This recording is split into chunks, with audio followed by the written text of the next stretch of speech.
नमस्कार. Crafty mind YouTube चॅनलवर आपल्या सर्वांचं स्वागत आहे. WOL watch observe and learn या उपक्रमांतर्गत आज आपण इयत्ता 6वी इतिहास व नागरिकशास्त्राचा पहिला धडा शिकणार आहोत. तर सर्वांनी शांतपूर्वक ऐकावं. मी प्रशांत शेवतकर.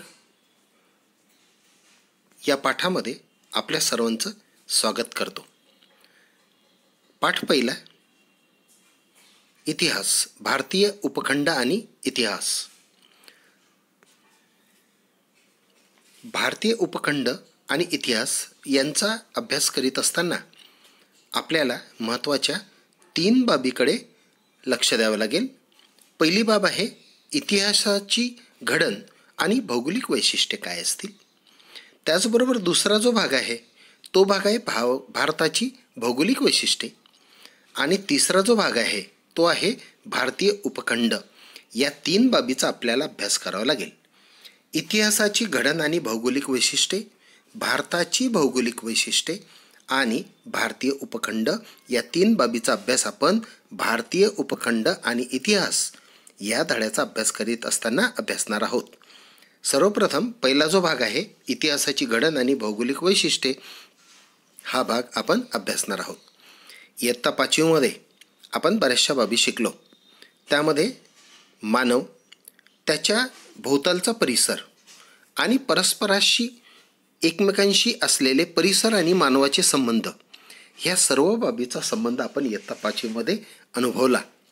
आदिमानव, त्याचबरोबर जीवनमानातील आणि तंत्रज्ञानातील आजपर्यंत झालेले बदल आणि या बदलांशी मानवाने कसे जुळवून घेतले, ह्या सर्वच्या सर्व बाबी, त्याचबरोबर अश्मयुगीन संस्कृती ते नदीकाठी कृषीप्रधान संस्कृती यापर्यंतचा जो मानवाचा इतिहास आहे हा सर्वच्या सर्व आपण पाहिला.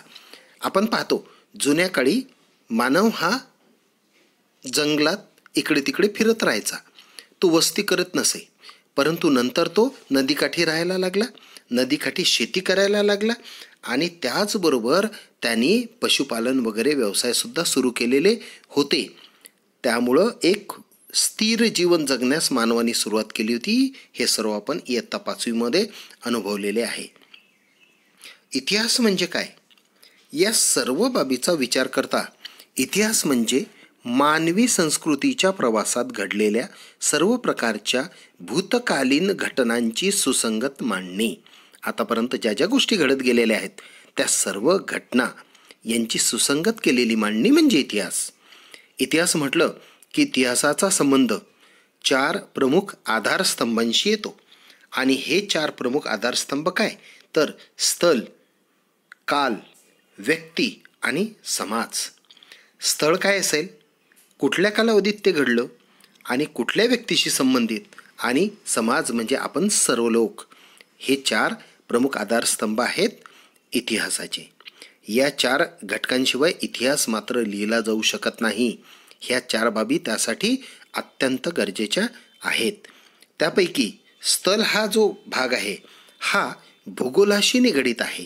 स्थळ म्हटलं की मग नकाशा आला की भूगोल आलं. त्यामुळं भौगोलिक परिस्थितीशी संबंधित असल्यामुळं या स्थळ या भागाचा भूगोलाशी एक अतूट संबंध आहे. म्हणून इथे म्हटलेलं आहे की इतिहास आणि भूगोल यांचे नाते हे अतूट आहे. आणि हे नाते अतूट असल्यामुळं भौगोलिक परिस्थिती आणि इतिहास हे एकमेकावर नेहमी परिणाम करत राहते. हे आपण लक्षात घेणं गरजेचं आहे. आहार, ज्या भागामध्ये राहतो तिथला आहार, तिथली वेशभूषा, त्या भागातली घरबांधणी, व्यवसाय या बऱ्याच अंशी ज्या गोष्टी असतात त्या भौगोलिक वैशिष्ट्यावर अवलंबून असतात. आपण जर हिमालयात राहत असू तर आपण लोकरीचे कपडे घालणार आहोत, आणि आपण महाराष्ट्रात राहतो म्हणून आपण सुती कपडे घालणार आहोत, कारण आपल्या इथे उष्णतामान हे जास्त आहे. जास्त उष्णतामान असलं की सुती कपडे घालतात. आणि हिमालयात राहणारे लोक लोकरीचे कपडे का बरं घालतात, कारण तिथं थंड वातावरण असल्यामुळं ते उष्ण कपडे घालतात, ज्यांनी ऊब राहील, शरीरामध्ये उष्णता राहील, असे ऊब देणारे कपडे ते घालतात. म्हणजे आहाराचा, वेशभूषेचा, घरबांधणी आणि व्यवसायाचा संबंध हा सर्वच्या सर्व भौगोलिक परिस्थितीवर अवलंबून असतो.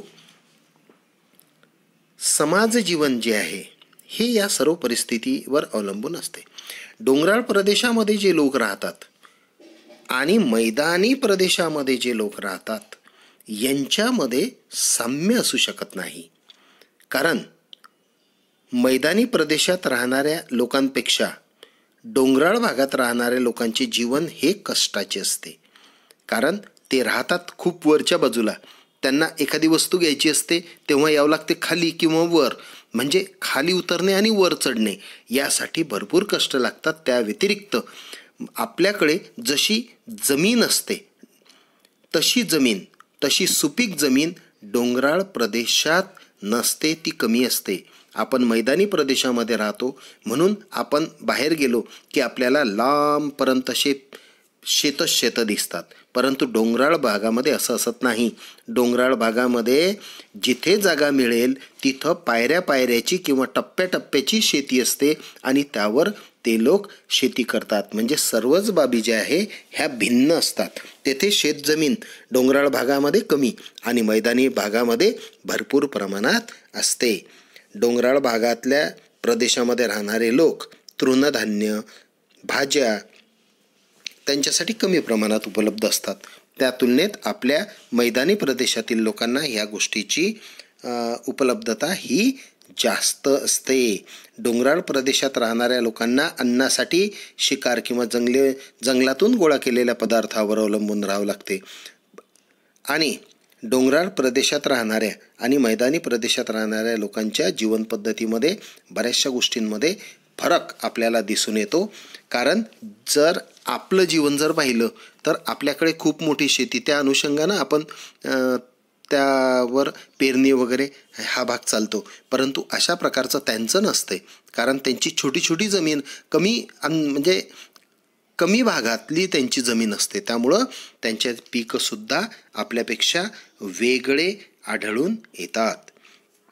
आपण राहतो त्या प्रदेशातलं हवामान, पर्जन्यमान, शेतीतून मिळणारं पीक, वनस्पती, प्राणी या सर्व गोष्टीचा संबंध आपल्या जगण्याशी असतो आणि जगण्याच्या साधनांशी सुद्धा असतो. त्याच्या आधाराने त्या प्रदेशातील जीवन पद्धती आणि संस्कृती विकसित होत असते. आपला संबंध कुठे काय पिकते हे नसून आपला संबंध त्या प्रदेशामध्ये जीवन पद्धती आणि संस्कृती कशा प्रकारे विकसित होते ते समजून घेणे आहे. जिथे जगण्याच्या साधनांची मुबलकता असते तिथे मानव हा दीर्घकाळपर्यंत वस्ती करीत असतो. कालांतराने जी वस्ती निर्माण होते त्या वस्त्याचे ग्राम किंवा वसाहती आणि नगरं यामध्ये रूपांतर होते. आधी कमी असणारी वस्ती पुढे पुढे वाढत जाते आणि त्याचं एका नगरामध्ये रूपांतर व्हायला मदत होते. पर्यावरणाचा ऱ्हास, दुष्काळ, आक्रमणे आणि इतर कारणामुळं जगण्याच्या साधनांची कमतरता भासू लागली की मग लोक गाव सोडून बाहेर पडतात. आपण पाहतो खेडेगावामध्ये तेवढ्या प्रमाणात वाढ होत नाही जेवढ्या प्रमाणात शहरांमध्ये होते. कारण काय असेल, रोजगाराच्या शोधात खेड्यातले लोक शहरांकडे येतात आणि त्यामुळं शहरातली वस्ती वाढायला लागते आणि खेडेगावातली वस्ती तेवढी कमी व्हायला लागते. त्यामुळं शहरांचं प्रमाण वाढण्याचं जे आहे ते खेड्यांच्या तुलनेत हे खूप जास्त आहे. हे उदाहरण आपण समजून घेतलं पाहिजे. लोकांनी गाव सोडून गेले की मग ग्राम, वसाहती, नगरे उजाड होतात आणि मग मात्र कुठेतरी आपल्याला हे जाणवायला लागते की या गावामध्ये आधी खूप लोक राहायचे, आता मात्र खूप कमी लोक राहतात. म्हणून इतिहास आणि भूगोल यांचं अतूट नातं आहे. कारण प्रत्येक भूभागावर काय होते याचा संबंध इतिहासाशी जुळलेला असतो. पुढचा जो भाग आहे भारताची भौगोलिक वैशिष्ट्ये, तो दुसरा भाग आपण आता पाहणार आहोत. आपला जो भारत देश आहे हा विस्तारानं खूप मोठा देश आहे. आपल्या देशाच्या उत्तरेला एक मोठा हिमालय पर्वत, त्याचबरोबर पूर्वेला बंगालचा उपसागर आहे, पश्चिमेला अरबी समुद्र आहे आणि दक्षिणेला हिंदी महासागर आहे. लक्षात घ्या, दक्षिणेला हिंदी महासागर, पश्चिमेला अरबी समुद्र आणि पूर्वेला बंगालचा उपसागर आहे. आणि भारताची बेटेसुद्धा आहेत, अंदमान, निकोबार, लक्षद्वीप वगैरे जे बेटे आहेत. त्यामुळं सुद्धा एक भौगोलिकदृष्ट्या भारताचं जे महत्त्व आहे ते खूप आहे.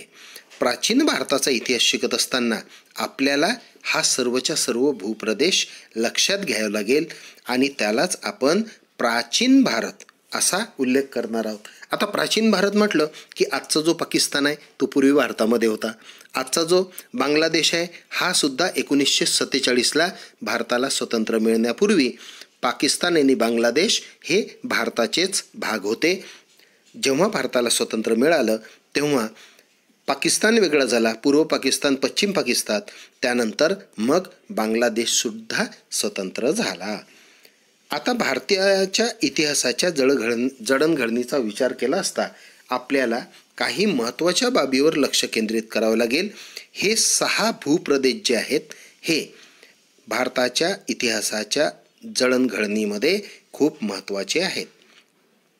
त्यामध्ये हिमालय, सिंधू, गंगा, ब्रह्मपुत्रा नद्यांचा मैदानी प्रदेश, थरचे वाळवंट, दख्खनचे पठार, समुद्रकिनाऱ्याचे प्रदेश आणि समुद्रातील बेटे या सर्वांचा समावेश आहे. आता ह्या सर्व बाबी का महत्त्वाच्या आहेत हे आपण जाणून घेऊया. सर्वप्रथम हिमालय जर म्हटला तर हिमालयामध्ये हिंदुकुश आणि हिमालय पर्वतामुळं भारताच्या उत्तरेला जणू एक अभेद्य भिंत निर्माण झालेली आहे. आणि हिमालय या पर्वतामुळं आपल्याकडे सहजासहजी कोणी येऊ शकत नाही. हिमालयाचा हा भाग दिसतो ना तुम्हाला वरच्या बाजूला चित्रामध्ये, तो बारकाईनं पहा. या हिमालय पर्वतामुळं उत्तरेकडचे जे देश आहेत आपल्या, मग त्यामध्ये चीन असेल, रशिया असेल अवांतर, तर यांची आपल्याला भीती राहिलेली नाही, कारण त्यामुळं आपला भारत एक सुरक्षित झालेला आहे. त्याचबरोबर या भिंतीमुळे म्हणजे हिमालयाच्या भिंतीमुळे भारतीय उपखंड आणि आशियातील वाळवंटापासून अलग झालेला जो भाग आहे तो पूर्णतः तुटला म्हणू आपण, वेगवेगळा झालेला आहे. तर सर्वप्रथम आपण समजून घेऊ की या पर्वतामध्ये, हिंदुकुश पर्वतामध्ये 2 खिंडीसुद्धा आहेत. आपण खैबर आणि बोलन खिंड असं त्यांचं वर्णन करूया. यातून एक खुष्कीचा व्यापारी मार्ग त्यावेळी होता आणि तेवढ्या मार्गातूनच व्यापार चालायचा. त्याला आपण रेशीम मार्ग असं सुद्धा म्हणू. त्या रेशीम मार्गाने व्यापार चालवायचा आणि तो चीनपासून निघून मध्य आशियातून अरबी प्रदेशापर्यंत हा रेशीम मार्ग पसरलेला होता. तो या खैबर आणि बोलन या खिंडींमधून जायचा. रेशीमाची एक मोठी वाहतूक या मार्गावरून होत असे. आता याचा दुसरा भाग आपण पाहणार आहोत की ज्या खिंडींमधून व्यापार चालला या खिंडीमुळंच परकीयांनी भारतावर आक्रमणसुद्धा केले. हा भागसुद्धा समजून घेणं गरजेचं आहे. या खिंडीमधूनच बरेचसे अफगाण जे आक्रमक होते त्यांनी भारतावर आक्रमणसुद्धा केले. त्यामुळं काही अंशी ह्या ज्या खिंडी आहेत ह्या धोकादायकसुद्धा झालेल्या होत्या. पुढचा जो भाग आहे खैबर खिंड दिसते ना तुम्हाला या चित्रामध्ये, जे दिसते आहे ती आहे खैबर खिंड. सिंधू, गंगा आणि ब्रह्मपुत्रा या 3 मोठ्या ज्या नद्या आहेत, जो पुढचा भाग आहे आपण भारताची भौगोलिक वैशिष्ट्ये त्यामधला दुसरा भाग आपण पाहत आहोत. सिंधू, गंगा आणि ब्रह्मपुत्रा ह्या 3 मोठ्या नद्या आहेत. त्यांच्या उपनद्यासुद्धा आहेत. यांच्या खोऱ्यांचा जो भाग आहे हा सर्वच्या सर्व भाग पश्चिमेकडे सिंध आणि पंजाबपासून तर पूर्वेकडे सध्याच्या पाकिस्तानापर्यंत पोचलेला आहे. पाकिस्तानमध्ये सुद्धा सिंध प्रांत आहे. त्या सिंध प्रांतापर्यंत हे सर्व भाग पोचलेला आहे. पहिले पाकिस्तान हा भारताचा भाग होता, त्यामुळं स्वतंत्र झाल्यानंतर हा भाग आता पाकिस्तानात वेगळा झालेला आहे. अफगाणिस्तान, पाकिस्तान, नेपाळ, भूतान, बांगलादेश, श्रीलंका आणि आपला भारत देश मिळून जो तयार होणारा भूभाग आहे याला आपण दक्षिण आशिया असं म्हणतो. किंवा दक्षिण आशिया म्हणून हा भाग ओळखला जातो. याच भूभागातील भारत देशाचा विस्तार आणि महत्त्व लक्षात घेऊन या प्रदेशाला भारतीय उपखंड असं सुद्धा म्हटलेलं आहे. हडप्पा संस्कृती जी आहे तो प्रामुख्यानं भारतीय उपखंडात वायव्य भागात असलेला जो भाग आहे, हडप्पा संस्कृती अतिशय जुनी संस्कृती जी विकसित झाली होती, त्याचा सुद्धा आपण अभ्यास मागच्या काही वर्गांमध्ये केलेला आहे. त्याचबरोबर चीन आणि म्यानमार हे आपले शेजारी देश दक्षिण आशियाचा किंवा भारतीय उपखंडाचा हिस्सा नाहीत, तरीही भारताशी त्यांचे ऐतिहासिक संबंधसुद्धा आहेत. आणि त्यामुळं आज आपण पाहतो आहोत नेपाळसुद्धा आपल्या भारताचे अतिशय जवळचे संबंध नेपाळशी आहेत. प्राचीन भारताच्या इतिहासाच्या अभ्यासात या सर्व ज्या बाबी आहेत यांचं अतिशय मोलाचं स्थान आहे. मग वेशभूषा असेल, राहणीमान असेल, बाकी सर्व बाबी असतील, व्यापार असेल, या सर्वांचं अतिशय महत्त्वाचं स्थान आहे. मला असं वाटते हा धडा आपल्याला जर आवडला असेल आणि आपण यापूर्वी जर हे चॅनल सबस्क्राईब केलेलं नसेल तर आता कृपया सबस्क्राईब करायला विसरू नका. आपण हे चॅनल जर सबस्क्राईब केलं तर मी अपलोड केलेले व्हिडिओ क्षणार्धात आपल्यापर्यंत पोहोचू शकतील. इतर माध्यमांची आपल्याला गरज भासणार नाही. माझे व्हिडिओ आपल्याला आवडत असतील तर कृपया माझे यूट्यूब चॅनल सबस्क्राईब करा. धन्यवाद. आपण मला जो वेळ दिलात त्याबद्दल आपल्या सर्वांचा आभारी आहे. धन्यवाद.